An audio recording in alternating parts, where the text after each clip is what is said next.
This may come as a shock to maybe none of you, but the green new programs, although lacking in government mandates thanks to the Trump administration, are taking a new course to become a massive cash grab. Also, conservatives are finally trying to go about funding the DHS without libs, which, thank you, finally. Breaking baseball news we'll get to right up front, and the California gubernatorial debate where libs try to outlib each other and we all get to laugh together. All that and more coming up. My name is Jobob. Thanks so much for tuning in. The show starts right now.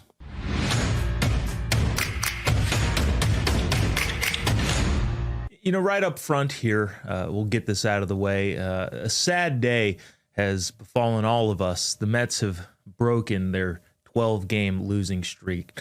Last night, they finally won a game, ending a 12-game losing streak after Zamdam Morhani, whatever that guy's name is, the Muslim communist Ugandan mayor of New York, hugged both of the Mets mascots, and then they went to go on for almost 2 weeks not winning a single game.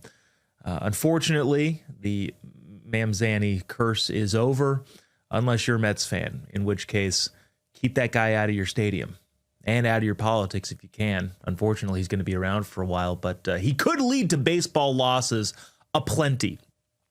In more serious fare, we are going to talk about the new green scam that is being perpetrated in the courts of America, which I think is fascinating, and we all have to keep an eye out. But before we get to that, tpt@tpusa.com is the email address. If you'd like to send along your thoughts, your comments, your concerns, even your criticisms, those are all welcome.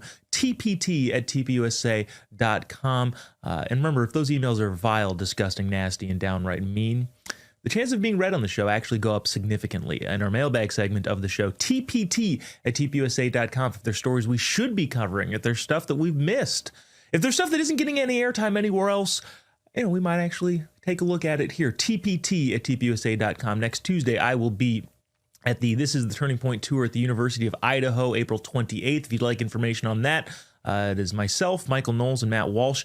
tpt@tpusa.com, again, is the email address. You can send, and we will get you that information. Unless, of course, the university decides to kick everybody out who they don't like, which is what happened at Baylor yesterday, which we'll talk about in our Get to the Point segment. I want to start off the show with, again, shocking news and revelation to probably none of you. The green news scam, the climate change cronies are at it again with a new angle. There was a fascinating piece that I want to kind of break down for you as best we can by Heather McDonald in the City Journal, talking about the new scam that they're trying to pull. Basically, to summarize it very upfront before we get into the more granular detail, a bunch of the green climate scam artists are trying to make a buck a different way. They had been trying to get your tax dollars to subsidize programs and operations and electric buses that burst into flames spontaneously. They try to use government subsidies and get money that way. Well, thankfully, the Trump administration has effectively ended the federal support of the new green scam. But unfortunately, a new scam has emerged, a parallel litigation war, as McDonald describes it, by progressive cities and states is attempting to make a quick buck, but this time off the backs of the fossil fuel companies that have promoted the West to the status that it is. There are over 36 current lawsuits. They're seeking billions, potentially even trillions of dollars, more probably than they could have squeezed out of the taxpayer, filing for damages for alleged climate harms. The goal, obviously, is to bankrupt a bunch of the energy companies around the world, but very conveniently ignore some of the more, quote unquote, dangerous to the climate countries and companies, which we'll get to in just a second. But the bottom line here is that these folks are money-hungry greed heads who are trying to capitalize on the emotional turmoil that they themselves have caused for the climate crusade. What's going on here is this. The first major I guess, case filed for the green energy money grabbers against one of the energy companies was in 2004. It was a federal court under the public nuance theory. Now, that was dismissed by the Supreme Court under the Clean Air Act preemption. But the problem is the green money-hungry lawyers who are, again, trying to make a quick buck shifted away from the federal lawsuits and into the state and local lawsuits against energy companies. The energy companies then fought to put them into federal court because the federal court said, no, you can't sue an individual company over something specific that happened in your locale because there's no way you can prove that they caused that. So then, again, the greedy climate hoax people went to the states. After years of jurisdictional battles and recent wins, they're actually making progress. Colorado, Hawaii, some of the federal appeals courts, in other words, the usual suspects are actually giving the climate greed heads some wins and potentially some steps to causing a much bigger problem. The Supreme Court is now reviewing one of the Colorado cases, and the decision is expected in 2027, so next year. But the thing is, if this goes the way of the climate money-hungry, chaos-provoking crazy people, I'm running out of adjectives to describe these very nasty people who don't actually care about the climate. They just care about their dollars. If this goes their direction, it could cause a massive cascade, which could have massive implications for us, the taxpayer, and the American consumer. Now, one of the biggest problems from this, obviously, because, again, the climate scientists and attorneys continue to lie, is, well, there's a core causal fallacy going on here. Every single lawsuit claims the specific companies, whether it be Exxon, any of the energy companies, those specific companies caused specific local harms like hurricanes, floods, heat waves, glacier melts in one city or in one state. In other words, climate lawyer trying to grift off of the emotional backs of people who think they're doing a good thing says, hey, this hurricane was specifically caused by this specific company, and therefore they owe me $1 billion or whatever. Now, the reality is that, if we're looking at even at the CO2 emissions and setting aside all of our eye rolling on that front, CO2 emissions is global. It's cumulative, and it mixes uniformly with the atmosphere. That is the science that even they agree on. It is impossible to trace singular molecules to one firm's emissions to the effect on the locality of a particular city or state, which again is obvious. You can't say, hey, this flash flood was specifically caused by the emissions. Now, maybe they made some construction errors where the retaining wall that they put up, that's a different thing. It is, nope, the climate is bad, and the bad climate caused this bad thing, and this bad thing, therefore, is caused by this particular company. It's impossible to prove, and yet the climate litigators are trying to do it. Plaintiffs obviously ignore all of the scientific evidence, the fact that China and India are the ones that cause pretty much all of the global CO2 emissions, and specifically hone in on U.S. companies for whatever reason. Well, because they think they might actually win in court. The U.S. companies, by the way, combined for like a tiny fraction of the global CO2 emissions. Again, setting aside any of the eye rolling, just even mentioning the whole CO2, all of that stuff, whether or not it has an objective impact on the climate. Now, there are a couple key examples here in some of these lawsuits. There was a Peruvian farmer, as McDonald points out, that tried to sue a German utility company for melting his local glacier. That didn't go over well. The German court rightfully inspected the site and said, no. But unfortunately, that's a different country and a different system of law. In the United States, unfortunately, in 2023, there were 16 youths is the word used to describe young people, I guess, who actually won a suit against the state for climate anxiety and future harms. The judge listed injuries as chronic despair, obesity, diabetes, and broken bones. Honolulu went to trial is heading to trial with another energy company. The city claims that fossil fuel companies have a failure to warn the local residents, and the failure to warn local residents of any emissions caused flooding and erosion. A county in Oregon is seeking $52 billion for a 2021 heat dome because getting hot randomly throughout the year, which has happened since the beginning of time, is clearly a cause of climate change. What was that lady? It was with the Secretary of State of Wisconsin that tried to say, look, it's hailing. Then clearly we need to kneecap the U.S. economy because hail is proof, definitive evidence that the climate is changing. Now, that county in Oregon is looking for $52 billion in damages, even though the county's own global emissions is very negligible. It accounts for 0.018 of the global total of emissions. But yes, they need $52 billion from energy companies at large. Now, the problem is when all of these lawsuits get tossed out, because the goal is not actually to curb emissions or to, quote unquote, save the climate, the goal is actually to make money, they effectively just then run the gambit. They try to do different things. So when the emissions equals specific harm doesn't work, because clearly it would never work, it fails jurisdictionally or whatever it is, the plaintiffs, the money-hungry, green, clean lawyers, they just pivot. The companies then go to, well, they concealed knowledge of climate change, or they're committing fraud in the same way big tobacco is.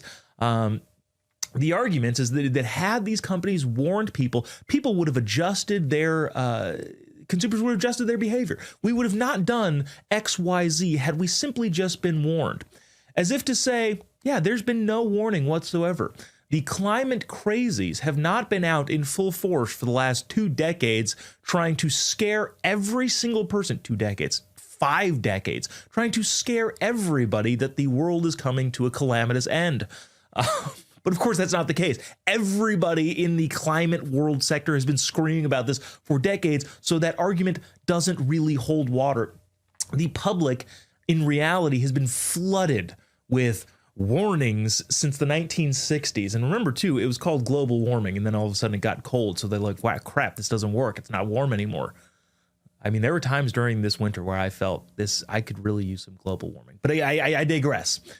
What they're really after, again, is more money. The Trump administration, thankfully, had cut off all of their money coming from the subsidies by the federal government. So now they're going after all of these companies. And if they're successful, it could be very, very bad for yours and my wallets. This is not really an advocacy thing. This is just trying to look down the pike and see, okay, well, if energy company X is forced to pay trillions of dollars because some woke court in California said that they are solely responsible for children being scared of climate anxiety, well, that's going to cause everybody's energy prices to go up. All of this relies on this carbon emission database, which assigns different percentages to different companies, right? Different blame. Obviously, that method is very inconsistent. It's politically, the companies are politically chosen, and they ignore all of the massive emissions caused by both India and China. I've said this for a number of years. The only way to actually affect any sort of emissions on any sort of reasonable, tangible basis is you have to go to war with India or China. I mean, that's just the reality. I don't want that. I'm not saying we should do that. I'm not advocating for that. I'm saying that the only way to curb CO2 emissions, if even is having the global effect that the libs are claiming it has, the only way to stop it is to go to war with the 2 biggest emitters in the world. But these companies, for some reason, these litigators, for some reason, ignore any of the authoritarian states like Saudi Arabia's Aramco, the coal in India, the Chinese coal firms, very much ignored by any of these lawsuits. It's specifically targeted towards Western companies, American companies specifically, that if these lawsuits are successful, me and you are going to feel that. All of this is going without saying that all these activists fly on their private jets to all of the conferences around the world, the climate conferences. They use AI supercomputers, which use a ton of energy, and they enjoy all of the same modern energy and don't cut back at all on their, but again, rules for the not for me. The bottom line here is the broader implications on this is effectively these lawsuits don't have anything to do with climate change. Like I've been saying the entire segment, they have everything to do with money and effectively hatred. You cannot prove, it is literally impossible to prove that this molecule emitted from this factory owned by this company caused this hurricane in this locale. Broadly speaking, I guess maybe you can make the claim, but even that's not exactly objective. But to say that this company specifically here, by solely CO2 emissions, caused this thing to happen in this locality is insane. And not only is it a rejection of the idea that the energy companies effectively have built the West and built the society that we all love, but it is a rejection of reality at large. These climate quote unquote scientists claim that, well, if the reality is that these are clearly detrimental effects of CO2 emissions, while at the same time trying to file lawsuits that go against every realistic, tangible ability to track those emissions back to any specific company. All I think I'm trying to say here is that, of course, it should be well known by all of us that this whole thing is a money grab. Al Gore has become fantastically wealthy for going around scaring children into thinking the world is going to implode. And even though the Trump administration has rolled back a bunch of the subsidies and cut off their money spigot, again, funding electric buses that are 10 times more expensive and sometimes just randomly explode, even though that part has been cut off, this is the new route. We have to be entirely aware that this is happening, lest we find ourselves in a position where one of these lawsuits is successful, and that starts a snowball effect of suing companies for something that there's nothing, you literally cannot prove it, and ignoring the states and countries and companies specifically around the world that actually do any of the quote unquote damage. Again, not conceding that point necessarily, but hey, you got to have some consistency. If that happens and all of our energy companies, which again built our civilization, are subject to these erroneous lawsuits, felonious lawsuits, we all will effectively pay the price. So while it's great that the Trump administration is rolling back our tax dollars going towards this, we still have to be very careful, legally speaking, from the court standpoint, and we do have input on local judges and state judges and the state attorney generals and that sort of stuff, that our money could be spent in a different way, not through taxes, but through rising energy costs if these money-hungry, climate-protecting liars get their way. TBT@TPUSA.com is the email address if you'd like to send along your thoughts, comments, concerns, criticisms. A little bit of a nuanced thing. If you want that article from Heather McDonald, email us, tpt@tpusa.com. It's in City Journal. It's a fantastic read, very, very long, novel length. Might as well be competitive with Moby Dick, but it is worth the read because it is very important to understand that the climate grift continues, despite the fact that the Trump administration heroically has rolled back a bunch of those subsidies. TBT@tpusa.com if you have any thoughts, comments, concerns, criticisms there. Very excited for Get to the Point coming up next, but even more excited for official business after that, where we painstakingly mock and make fun of a bunch of libs saying lib stuff. TBT@tpusa.com. We'll be right back after the break. Don't go away.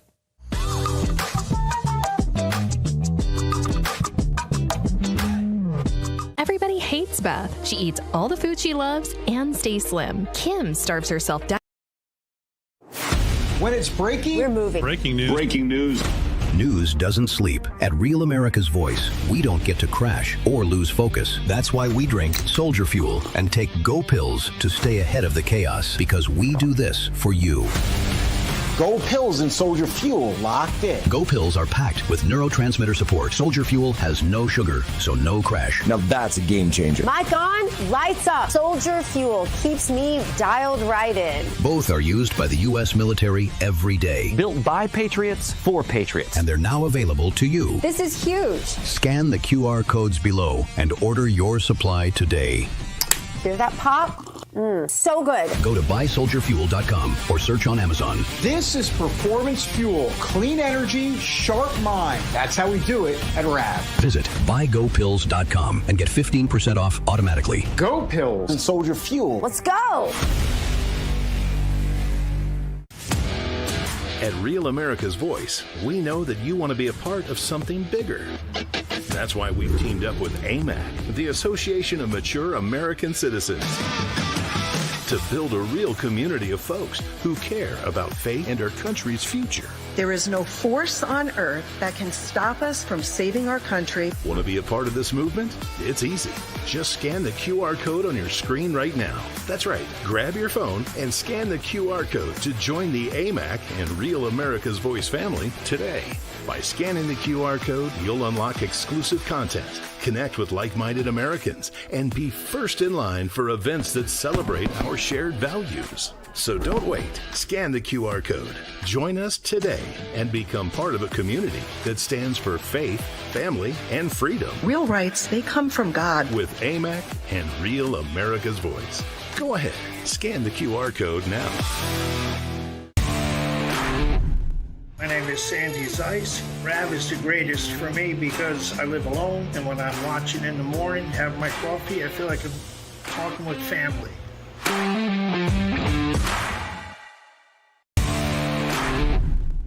Hi, my name's Paul Foyer. I'm Foyer04 in the Getter Chat. I love RAV for all the Getter, all the War Room Posse, and all of you guys. Love y'all. Bye. Day 9 of attending my online class from weird places until my professor notices. A lot of people have been telling me to do it in a body of water. So we are here today from an actual lake. It seemed like I was in the clear, but with only 10 minutes left of class, this happened. I got to see some really cool things, and we actually went to Lake Wahlberg. Austin, I think you might be there right now, virtually. I don't know. It's hard to tell with you. She finally noticed. Dude, she's on to me. She knows that there's something going on in my background, but she doesn't know if it's real or not. So I guess we got to keep it going. You know, Charlie wrote a book several years ago called The College Scam. And if you can go to class while sitting in a lake, what are you benefiting from that class? You're spending the money. You're taking out loans. You're going to have to repay those loans. Student debt loans are the only ones that don't go away in bankruptcy. What is the point? If this is not a scam, what is? If the whole goal of your class is, hey, I'm going to go to class on a computer in a lake. What are you learning? What are you gaining from that? And the whole thing, the professor too, going like, oh, whatever his name is, Tyler, you look like you're there right now in a lake. Ah, ha, ha, ha. They're not even taking this. Who is taking this seriously? In other words, what is the point of college? You're not even wasting money. Would be not exactly fully encompassing of what you're doing. You're taking money, hundreds of thousands of dollars, and effectively lighting it on fire. Why don't you just throw that money into the lake that you're sitting in? It would be a better use of the money. Okay. All right. Speaking of colleges, first one up is in getting to the point is what went on yesterday. You know, I'm going to expand here on a personal level, not speaking for anybody in particularly, but before I do that, I got to specifically let you know that we are getting to the point. Get to the point. Get to the point. All right.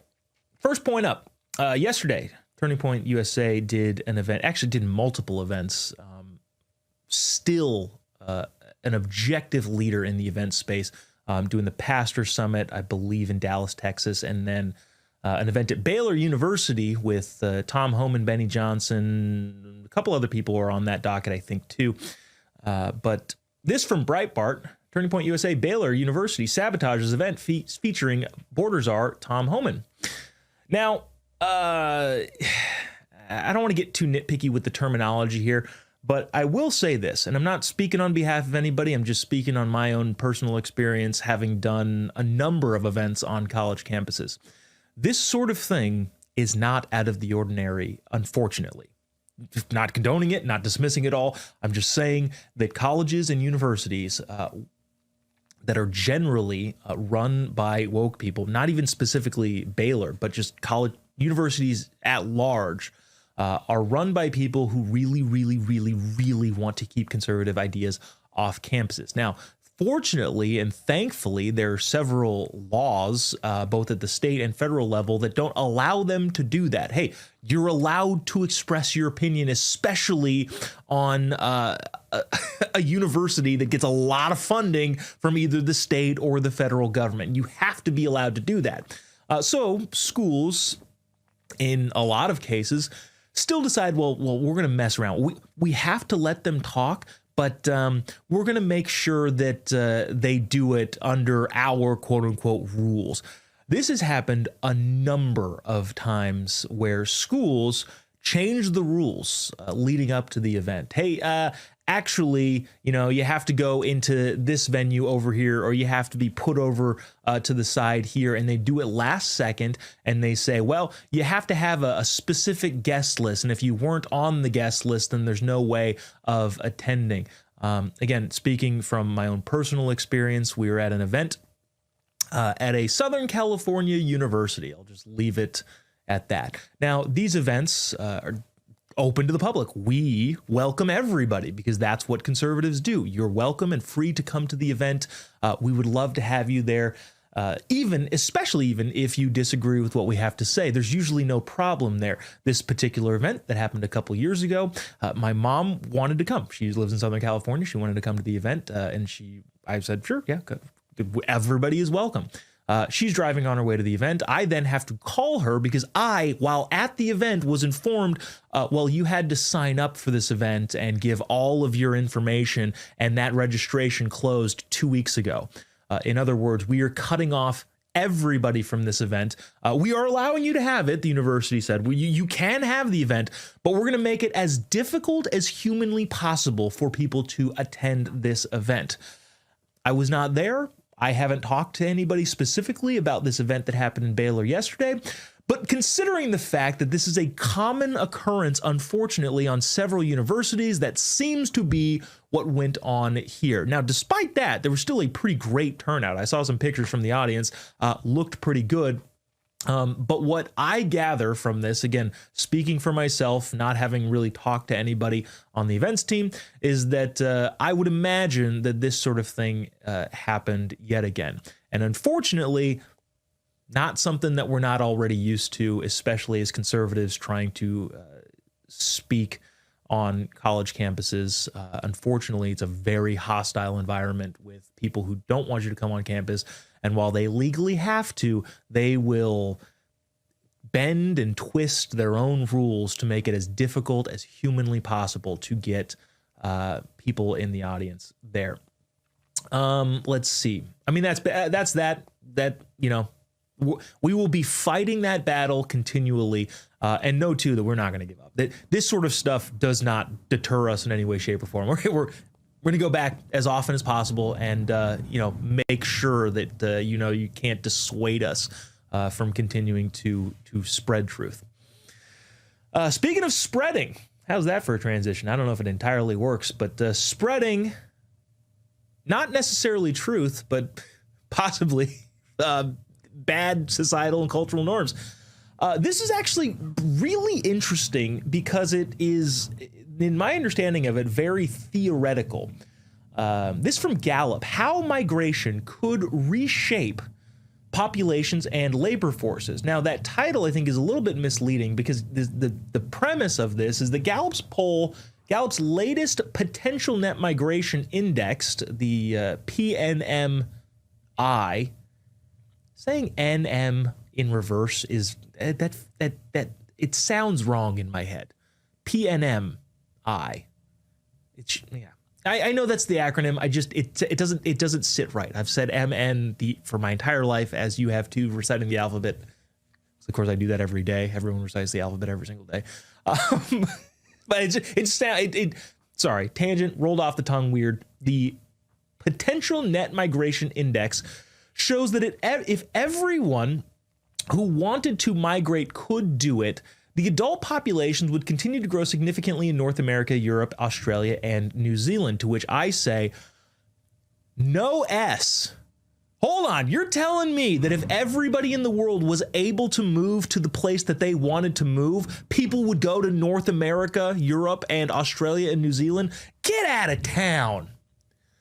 Now, also in this study, it revealed that the population would shrink in sub-Saharan Africa, Latin America, and the Caribbean and parts of Asia. Again, I am just dumbfounded by this. You're telling me that the people in the third world hellholes want to leave the third world hellholes, which their culture and society have effectively created and maintained, and move to not third world hellholes? Gallup is coming in with some shocking information on that. I'm floored by this. I can't take it. You probably at home are just, I'll give you a second. You can go ahead and pick your jaw up off the floor because of how shocked you are at this. But what actually was interesting is this, of all the places, and I think that libs would look at this as a bad thing. As an American who wants American Western values to be put first when it comes to developing and maintaining a society, I think this is great. Among the sharpest rise in people wanting to move there in North America is not the United States. It actually is Canada, with a 225% increase in the potential net migration index. Now, they again frame it differently, far outpacing the United States, to which I say, cool, awesome. Hold on, you're telling me that people don't want to come here as much as they want to go to Canada? Now, don't think for a second that the policy implications implemented by the Trump administration isn't having an impact on that, because it clearly is, and I, for one, am here for it. I think fantastic. The United States, by the way, is now, I guess, only at 37%, which again, feels great. You're telling me that the people who want to come into the country from the third world hellholes and migrate to a place where they don't share any of the cultural values or traditions, they instead want to go to Canada because Canada is like, come, welcome, you're all welcome here. And they don't want to come to the United States because it would be difficult to immigrate here because we're cracking down on illegal immigration. Cool. That sounds good to me. That's basically the premise of this. I think it's actually fantastic that the United States is taking a little bit of a dip. Libs are going to be like, yeah, people don't want to come here. Good.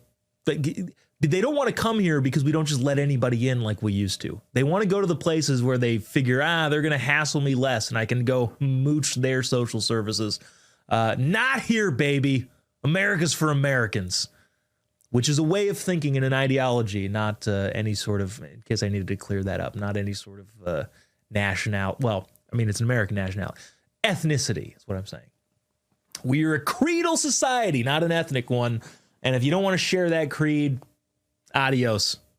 Or I don't know how you say goodbye in sub-Saharan African. Speaking of the immigration problem, DHS, interestingly enough, still shut down. Funny how that kind of like came and went. Like it's still not funded, which I'm not saying is a good thing. I'm just saying like that story, like the libs thought that they could hit the conservatives on it, just beating them over the head. And then the American people effectively were like, yeah, we still want illegals to get kicked out of the country. Why aren't you guys funding ICE? And all of a sudden that story just kind of went away. Possibly the war with Iran had a little bit something to do with that too. I'm not saying that was a non-factor, but basically everybody's like, this is good. We do want DHS funded. So conservatives are finally taking a step towards, this from the Washington Post, funding ICE without the help from the libs. The Senate Republicans took a step today, this morning, moving an Immigration, Customs Enforcement, and Border Patrol forward funding. trying to get that worked through without any help from the libs. Looking at the time, that's basically all there is to say about that. Let's move on to the last point here. Representative David Scott, a Georgia lib, dies at 80. Sad. I wish, well, I'm not, it's what happens. It's life. Everybody passes. It's not sad. I'm not happy about it. Nobody is. Probably didn't agree with him politically. Didn't really know much about him at all. But the main reason for bringing this on is to say that I believe, is this the guy? Yeah, he announced he was running for a 13th term while facing a very, very competitive lib primary. First elected to Congress in 2002 and was running. And at 80 years old, passed. Again, thoughts, prayers go out to his family. Tragic situation. Everybody passes. But the fact that he was also running again for another term is emblematic of a bigger problem on both sides of the political spectrum, where we are governed by, in many ways, geriatrics. I'm sorry. That's crazy.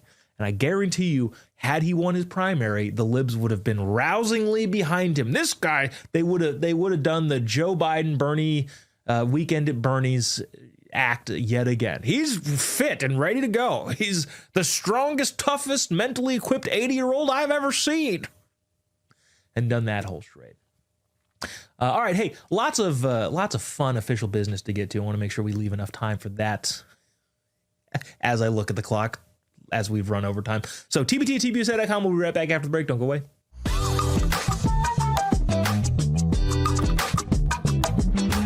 Do you suffer in pain? Are you stiff, tense, or less active than before?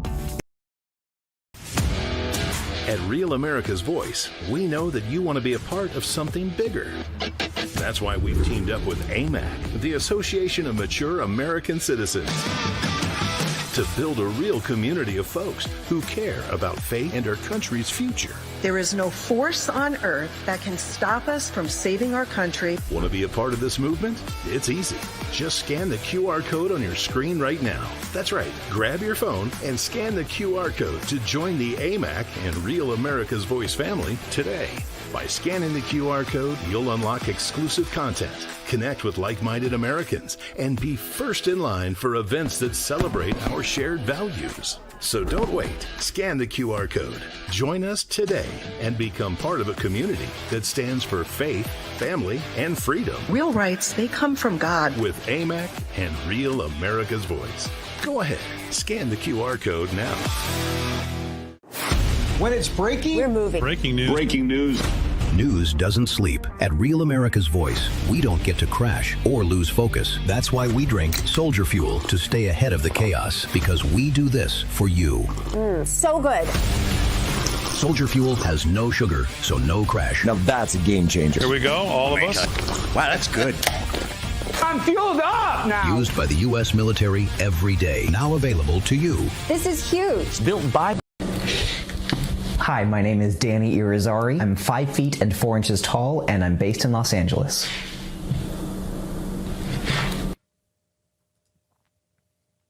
Good for you, Danny. Thank you. When actors in an apartment have to do a full body slate. Okay. All right. Hey, I want to get to, I think that's a very California thing, being an actor. So maybe that's the segue that we'll use. Producer Glenn, just so you know, before we get to our fantastic zinger, I think I'm going to go straight to the debate, and maybe we'll save the clip that's supposed to be up first for tomorrow when we clean out the clip clean out. But we're not doing that today. We're actually getting to business, official business.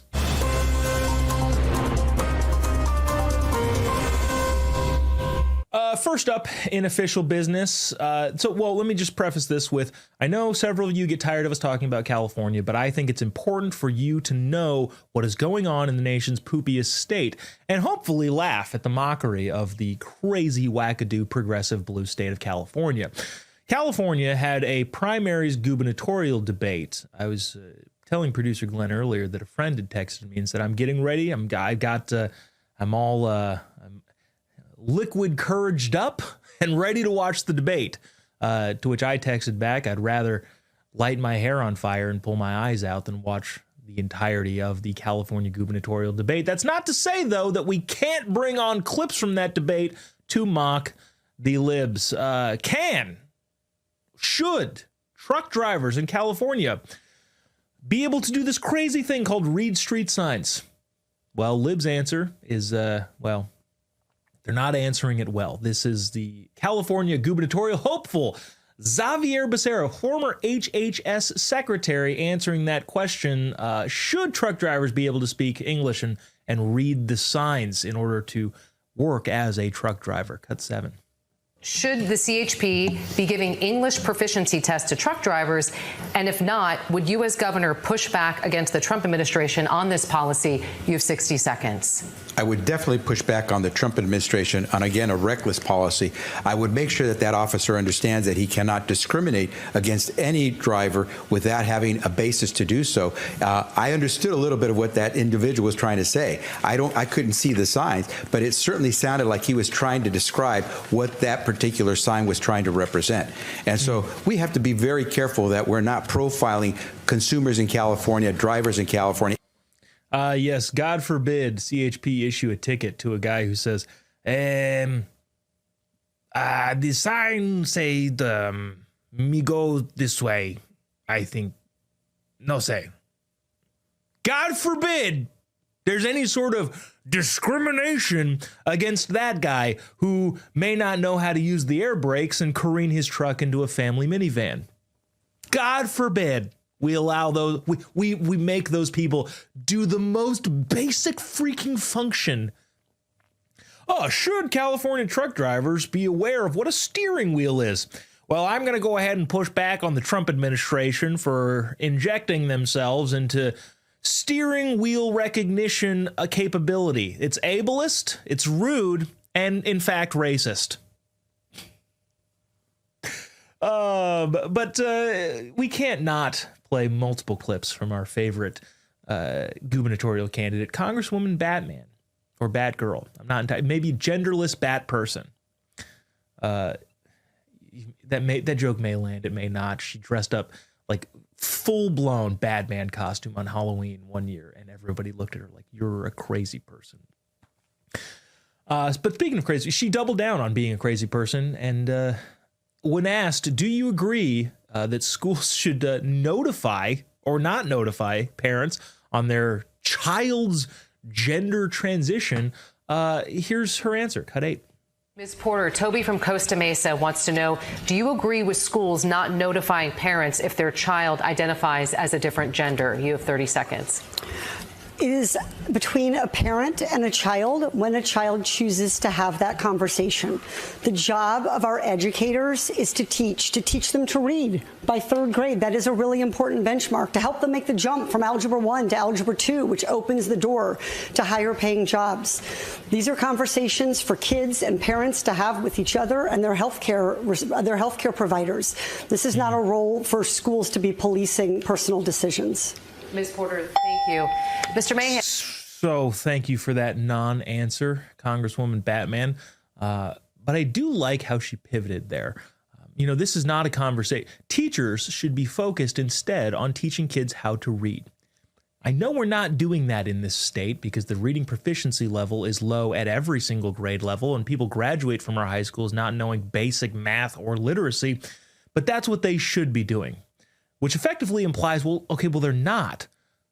So maybe they're focusing way too much on the whole gender thing. The whole argument is silly and ridiculous. But again, what can we expect from Congresswoman Batman? One more from Congresswoman Batman on what is driving homelessness in California. Here's her woman-splaining that answer.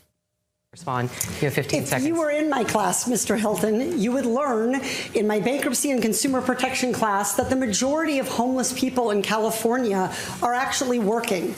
They're not just people on the streets. It's not just people with mental illness or people with drug or substance use problems. It's also families who are fleeing intimate partner and domestic violence. It's people who are double and tripled up. It's people who are living in their cars on our college campuses. Homelessness comes in a lot of different forms, and if we don't see the whole problem, if we demonize them from one perspective, we'll never be able to solve this problem. Okay, there's so many things going on there, which I got a little bit sidetracked. First of all, what the hell kind of shoes was Tom Steyer wearing? That guy's wearing Nike Jordans, it looked like, on a stage with a bunch of people trying to run for governor. Second, Katie Porter basically saying, "Why I have no idea what's but I'll tell you what, it's not only meth heads. They are also people." She does make the point, fleeing domestic violence, as her ex-husband had to do. If you're not familiar with this, Katie Porter allegedly dumped a boiling hot pot of potatoes on her husband, and he unfortunately probably is living in his car now because that's what causes homelessness, is domestic violence. Shouldn't be on here making domestic violence jokes. I fully acknowledge that, but I can't help it because Congresswoman Batman is just too funny and easy to make fun of. There's more jokes that I can make about Katie Porter, but that's all the time we have for today because I do want to get to Justice Thursday, which I am the judge, jury, and executioner if necessary. So we'll be back. tpt@tpusa.com is the email address. Don't go away. We'll be back after this.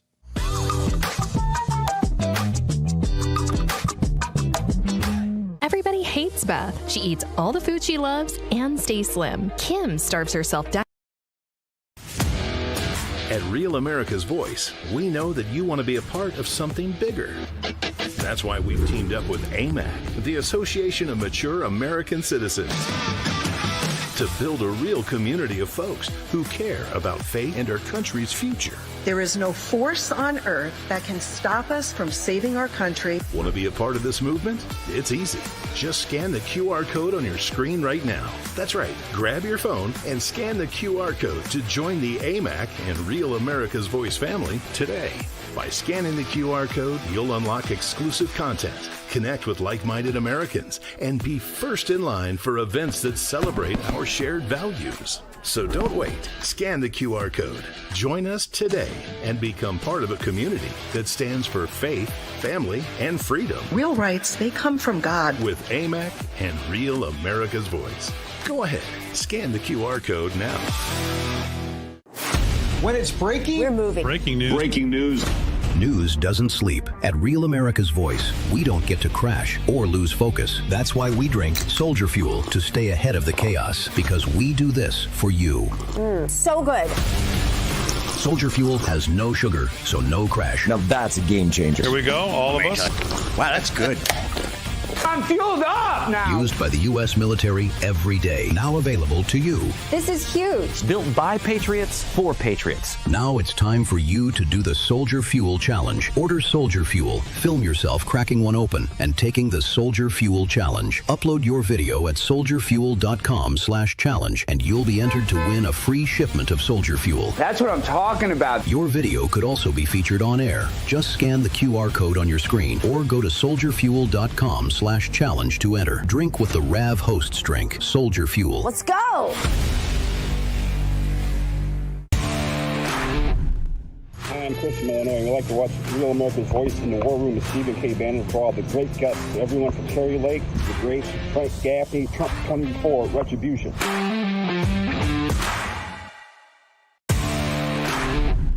My name is Phoebe, and I live in Florida. I love Real America's Voice. They truly speak for the people, and that's what real patriotism is all about.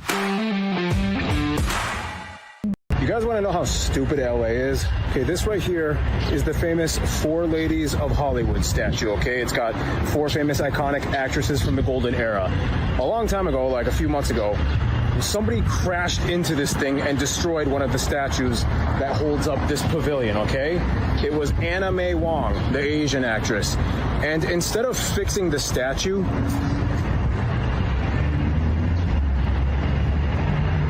they just made the pole longer on her head. That's how this is how LA does things. Yeah, that tracks. Who would have expected them to fix it? What they probably, when that person crashed into that ironically Asian statue of the Asian actress, which get your jokes out. Stop with that, you at home watching this. I didn't make that joke. I'm just saying it's the Asian actress, and she got hit by a car in a car accident. There's a statue, okay? Inanimate thing. I'm not advocating for anything. I'm just saying that's what happened. What I don't even remember what I was saying. Oh, what is more emblematic than that? They probably had to go through several different environmental reviews to fix the statue, and it should be done at the tune of $2 trillion in 2038. So lo and behold, that statue will be fixed, but it's going to cost the taxpayers quite a bit and have to be environmentally reviewed probably. All right, hey, it is Thursday, and we all know what Thursday is when I act as the judge, jury, and executioner, if necessary, as I see fit, and judge, as I'd love to do. It's Justice Thursday. Thursday Tribunal. Justice Thursday.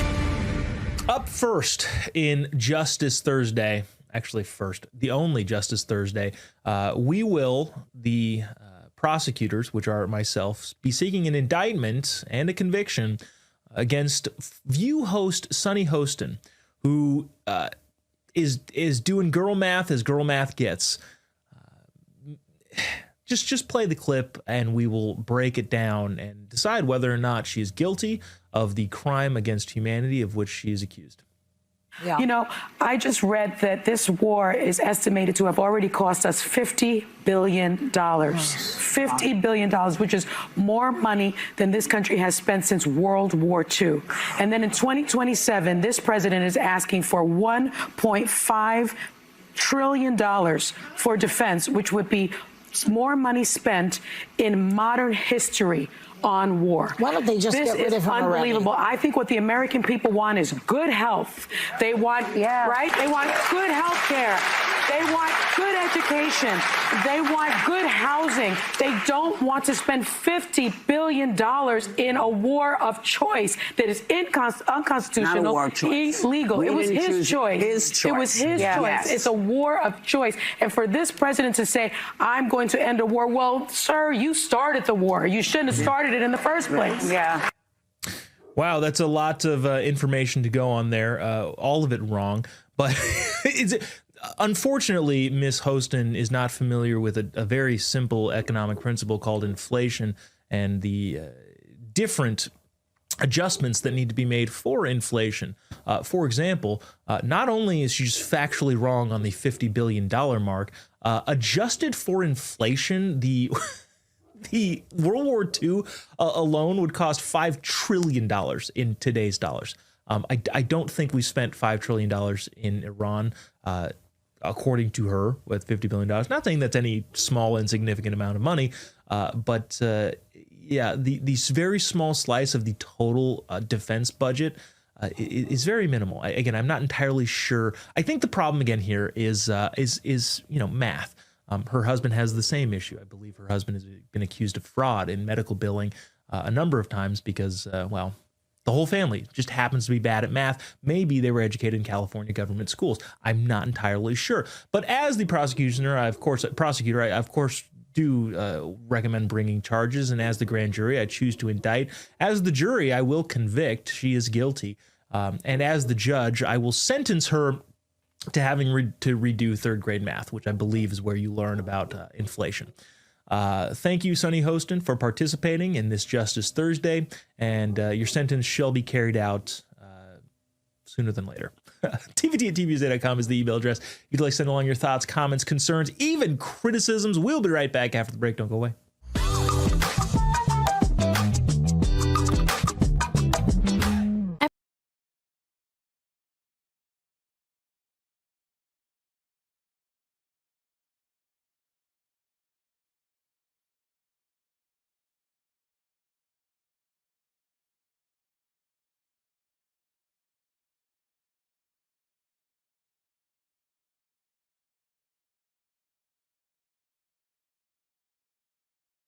weight no matter how much I exercise. I tried Almacid, and I lost 26 pounds.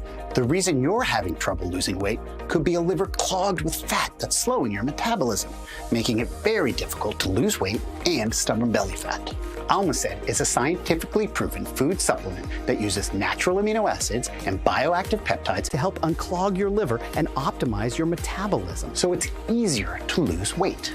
My name is Stephanie Phillips Solar, and I'm an Almacid success story. I was able to lose 67 pounds with Almacid in roughly 7 to 8 months. My weight is down. I feel much more energetic than I have in the past. Over the course of time, I lost a total of 25 pounds. So thank you, Almacid.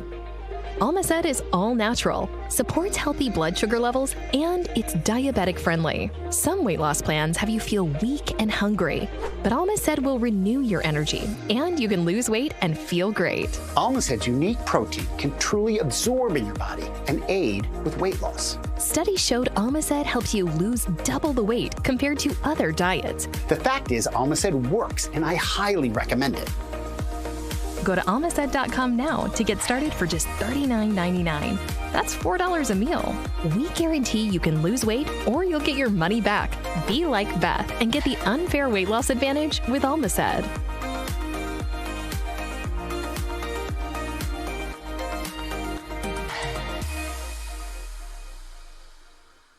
It's time to stand up and save with InstaSeal by Bell & Howell, the world's first vertical vacuum sealing system designed to save you money. InstaSeal removes the air completely, extending freshness up to 6 times longer. Now that's saving. Get the complete InstaSeal system. Order now. To order, call 1-800-308-6802. That's 1-800-308-6802 or order online at buyinstaseal.com.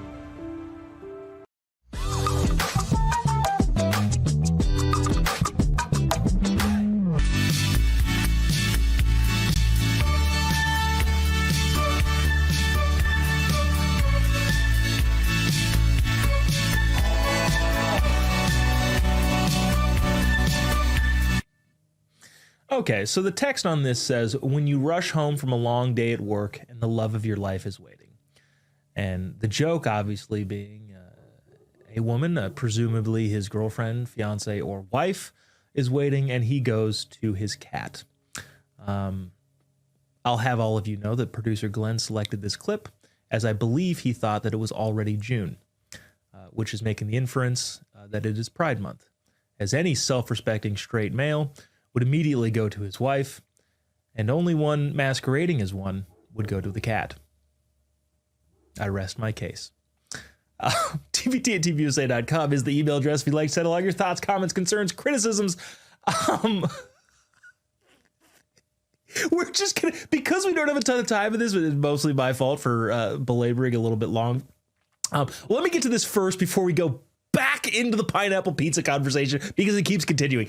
Those of you who go back and forth in email, I love it and appreciate it, and that's why I can't let this go. But first, Scott, on the topic of car toilets, which is a topic we talked about several days ago, there's a Chinese company that secured a patent for car toilets.